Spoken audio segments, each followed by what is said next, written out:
Metric Motorcycle Madness presents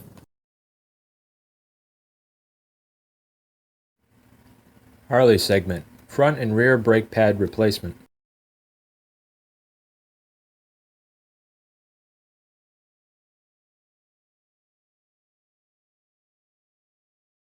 Welcome to Metric Motorcycle Madness.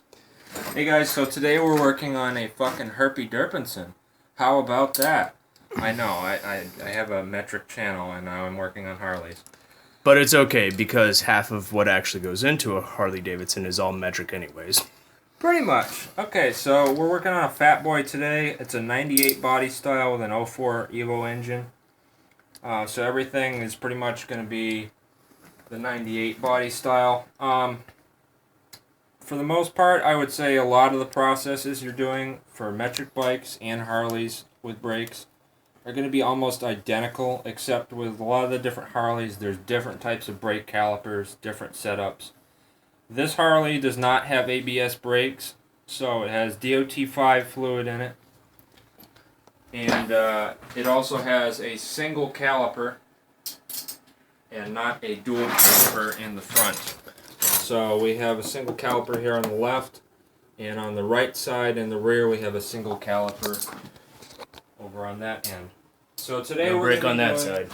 Today we're going to be doing a pad replacement, and then I'm going to have a separate video for flushing the brake fluid in the front and rear, and we're also going to be doing an oil change as well and checking the primary. Alright, so the first thing we're going to need is an 8mm Allen key socket to remove the two caliper mounting bracket bolts from the fork here. Once you get them loose, you can just remove them by hand for the most part.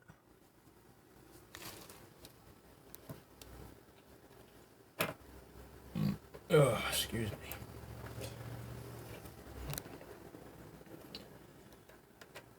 For the next part, you're either going to need a large flat nose screwdriver or a C-clamp. And that's going to be used to compress the pads, the old pads, and compress the pistons in the unit. Alright, so there's one bolt. Got two here. You can pause now. Alright, so quick note guys, the bottom one is going to look like this. Less thread you can see, and then the top's going to have a washer. So make sure they only go one way. They're different size holes because of that. Then you can slide the caliper back and off of the motorcycle. Now you can see we have the pads in here. It's kind of funny looking pads. They're little tiny oval ones, or cylindrical. So nextly, what we're going to do before we start compressing these is we're going to first inspect the pads to see where they're at, which you can see they're horrible right now. And we're going to remove the top cap of the front master cylinder.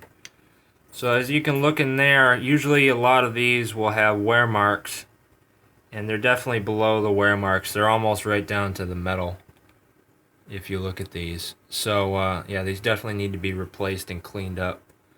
It's good point to have some gloves at this point, and some brake cleaner as well. So we will pause for that.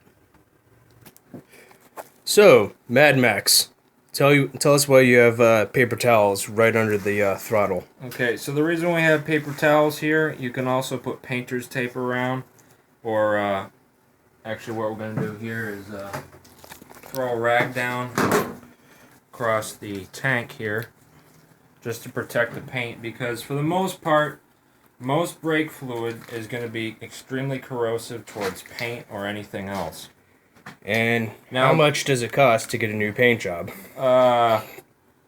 Depends on who you go to, but way more than it costs to just do the right thing and cover the bike. So this is DOT5 fluid, which is roughly 70% or other silicone.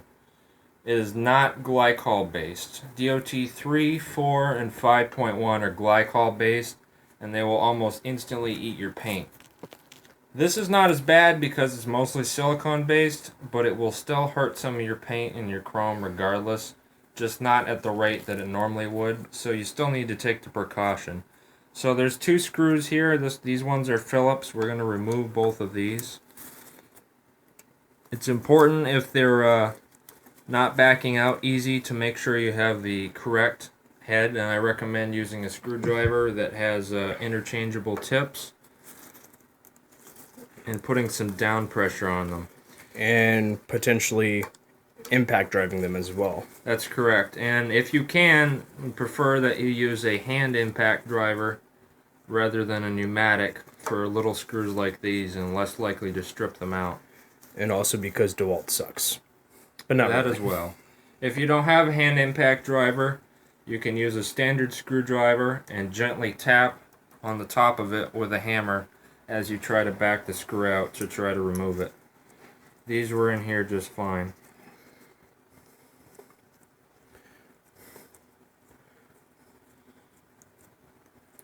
They were actually a little loose. Why? Because everything on Harley is just a little loose. Okay, so this little diaphragm cover, as you can see here, this is what actually moves and suctions down as your fluid level drops and helps to pressurize the system a little bit in your fluid reservoir. You can see this fluid already is very, very, very dark colored. Definitely needs to be replaced. Usually you can tell most brake fluid is clear, completely translucent. When it starts to get a little bit of yellowish, you know, like when you take a piss in the toilet, then it needs to be changed. This is a little bit even past that's prime. And it may also be a little bit degraded a little bit faster because it's DOT 5, but it has a higher temp rating, heat rating. So we're going to just take this and we're going to set it down this way on the paper towels, or you can do it upside down with this one. One thing to note, if you see this little tiny port right here, that is a bleed port, and then what that does is allow on each side pressure to escape if this gets too much pressure, and it will come through.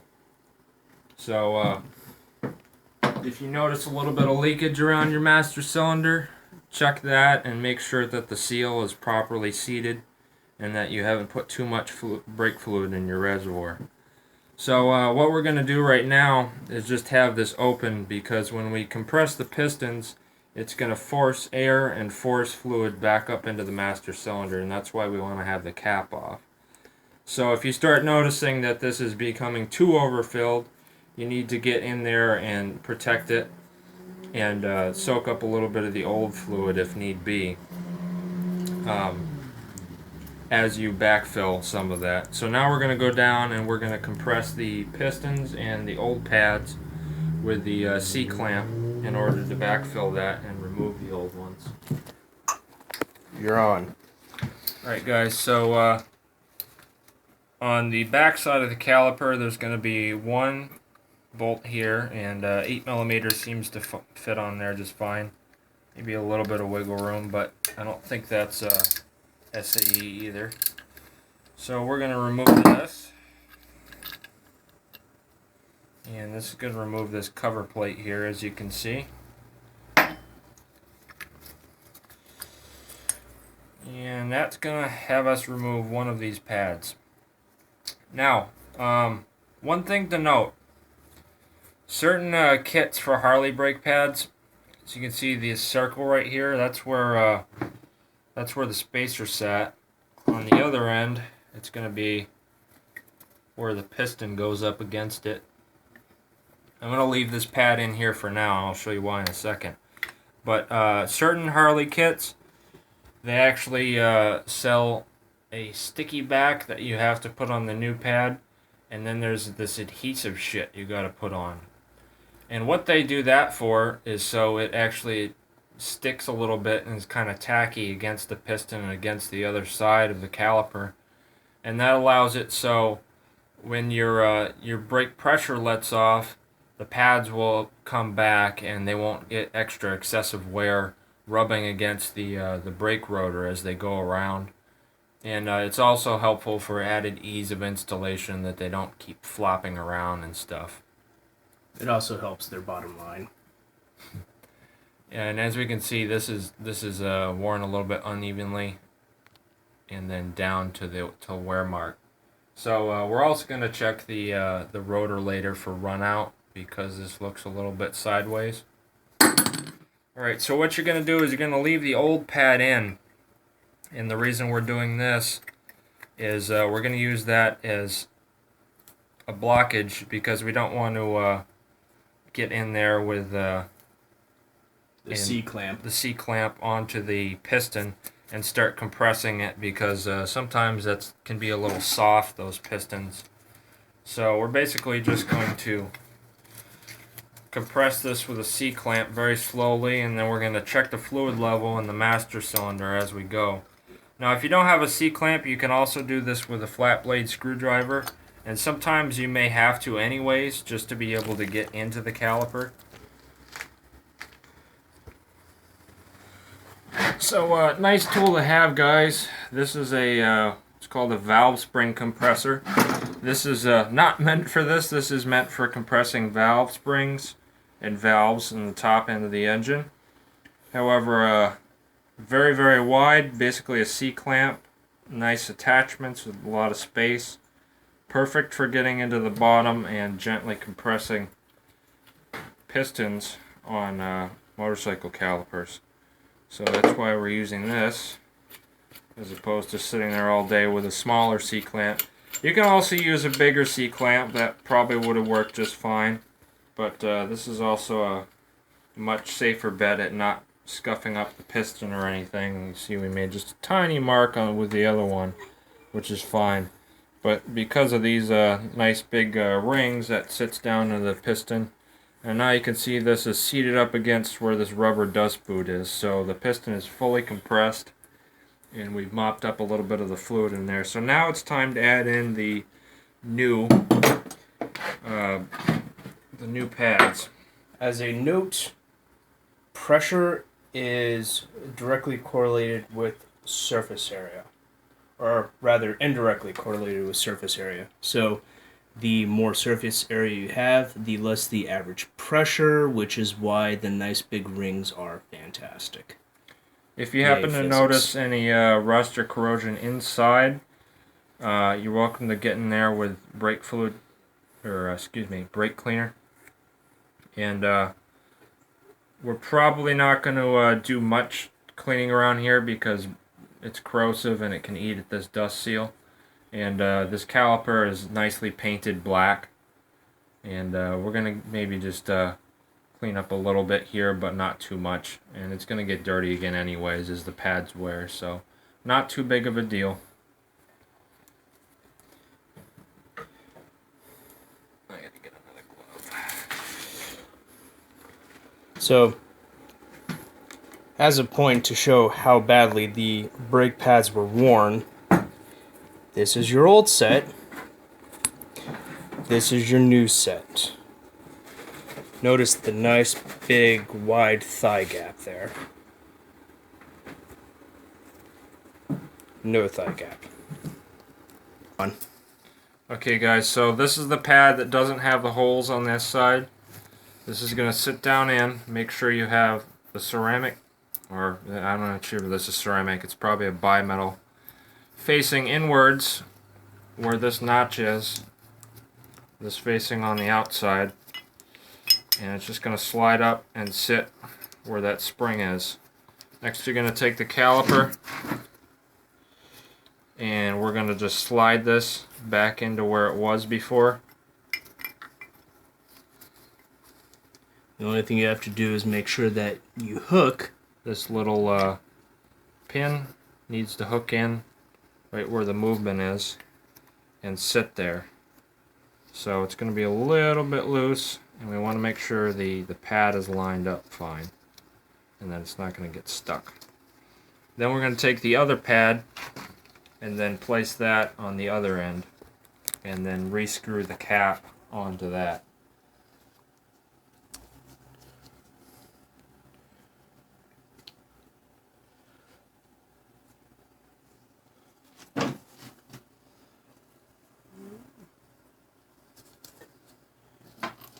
we should probably use the screw that came with it. Yep, and it did come with a new screw in the kit. Maybe not all of them will, but Shiny new screw.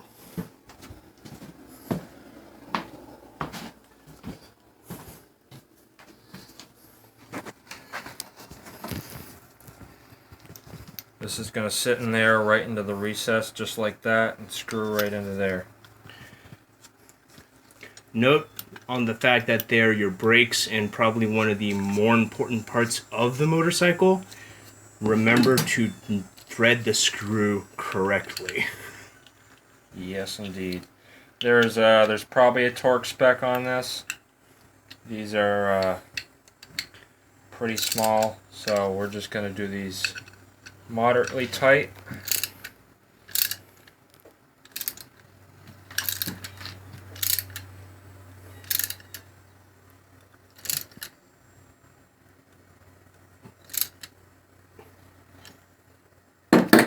Alright, that's in place. You can see we have the space for the rotor now. So we're going to have to wiggle that rear pad a little bit out of the way.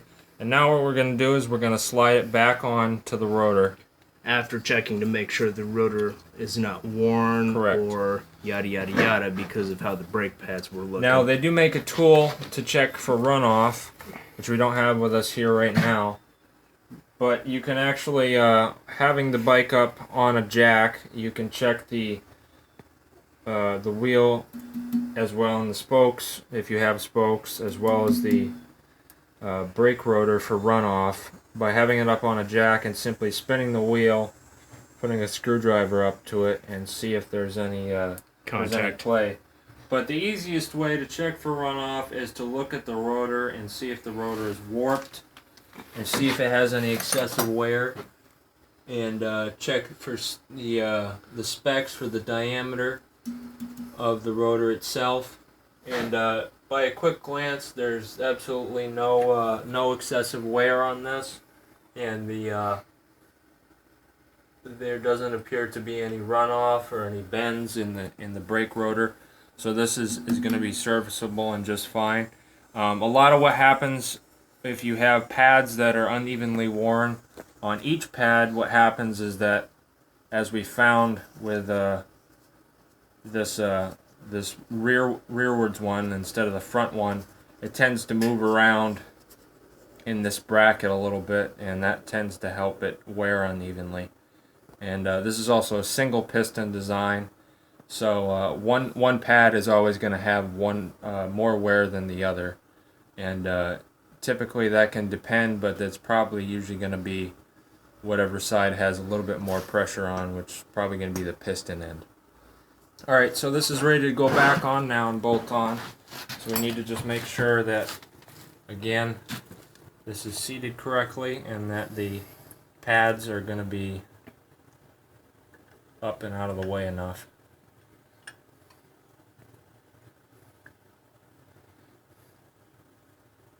We're just adjusting here right now is all we're doing.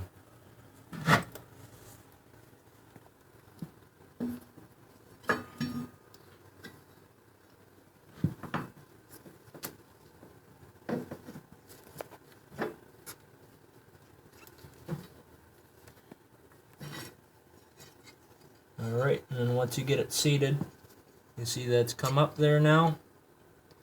Now we're going to work on bringing this up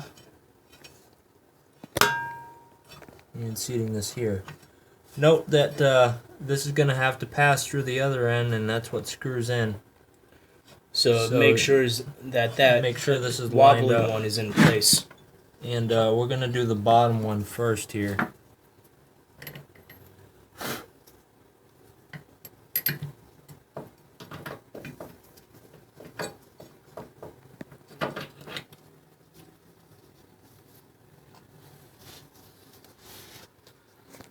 We're going to switch back over to the 8mm. And we're just going to socket them in place. Okay, so now that Mad Max has appropriately put the brake caliper back on, now we're gonna re-add the cover for the master cylinder. We've pumped the brake a couple times to get a little bit of fluid going down in, and then we're gonna re-add this on here now, and then we're gonna, after we tighten everything down, re-pump the brake again.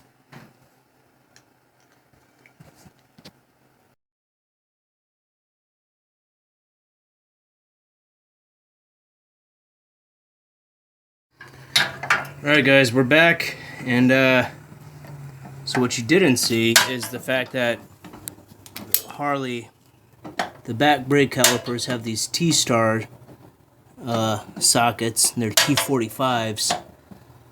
So, because of the way the exhaust is, we're trying to very hard to do our best to get the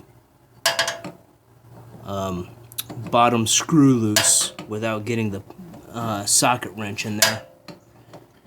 If you have a slip-on exhaust, it'd probably be easier to just remove the right side of the slip-on exhaust, but this is a through exhaust, and we don't really want to bother taking it off, so we have just enough clearance.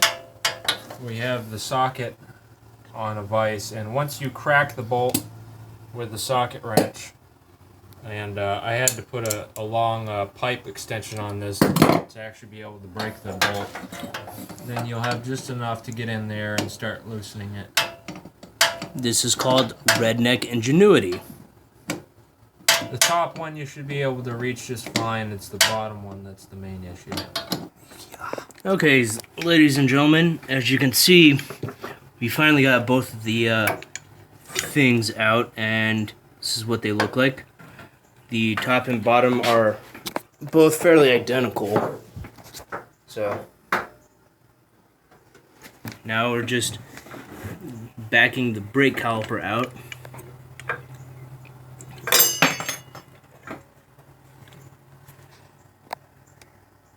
These pads actually don't look too bad, on this side at least. And check on the other end here. Keep in mind there are 2 springs on each end.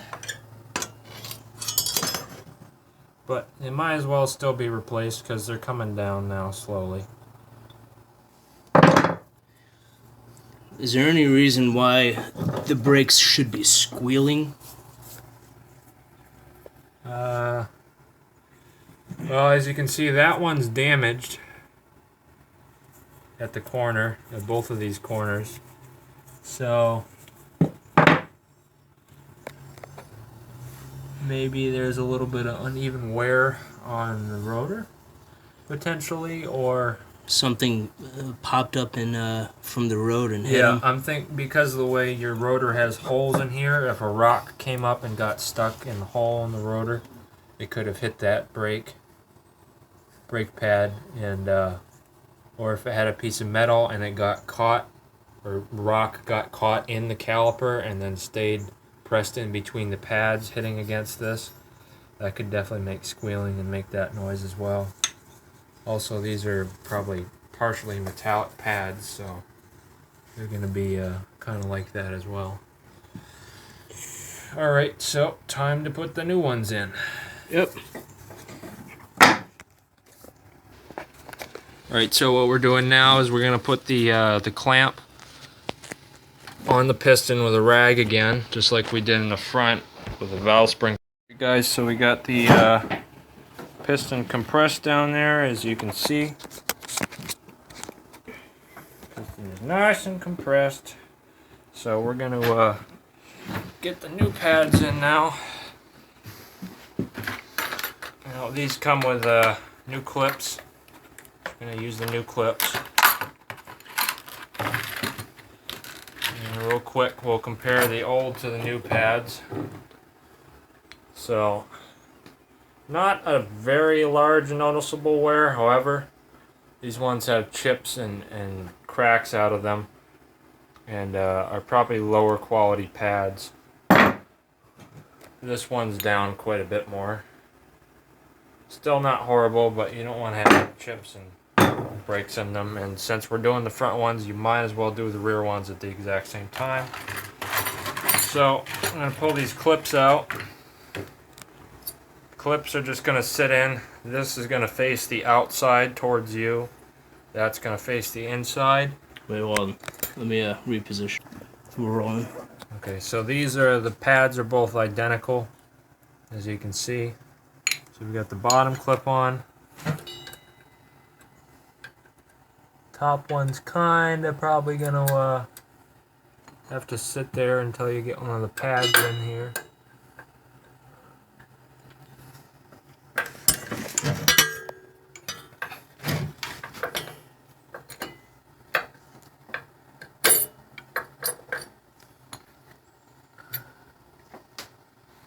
Kind of try to be interesting getting these things in here, but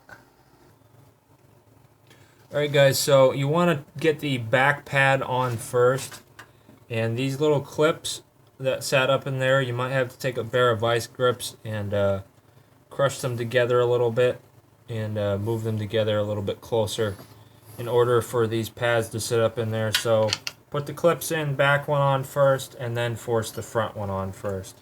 Now those are in there, so we can reinsert our caliper now.